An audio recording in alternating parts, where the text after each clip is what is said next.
Le recueillement se fait dans le silence ce lundi, au cimetière de Har-Herzl.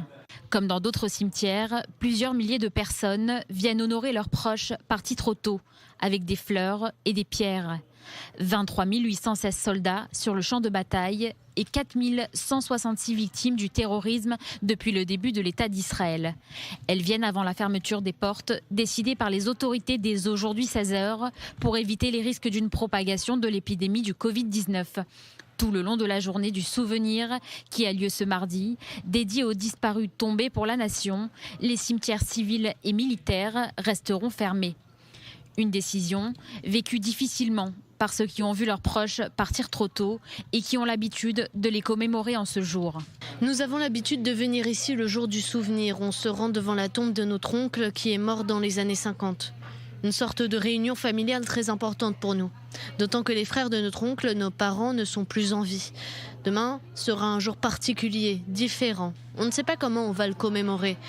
Je pense à ce propos que la décision d'interdire aux familles de se rendre ici est trop radicale, parce que c'est un jour important pour les familles endeuillées.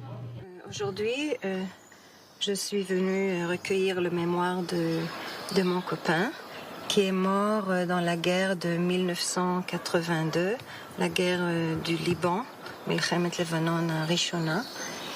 Et je suis très très émue aujourd'hui. À cause du corona, on ne peut pas monter demain au cimetière, donc je suis venue aujourd'hui et je trouve le cimetière différent, très très calme.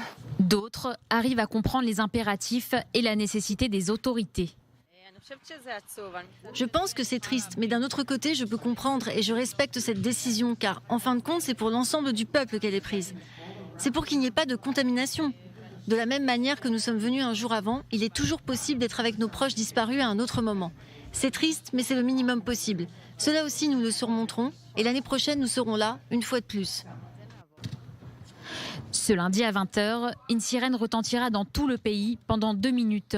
Le pays se figera de nouveau mardi à 11h et marquera ainsi le début des cérémonies officielles de commémoration, pour le moins inhabituelles.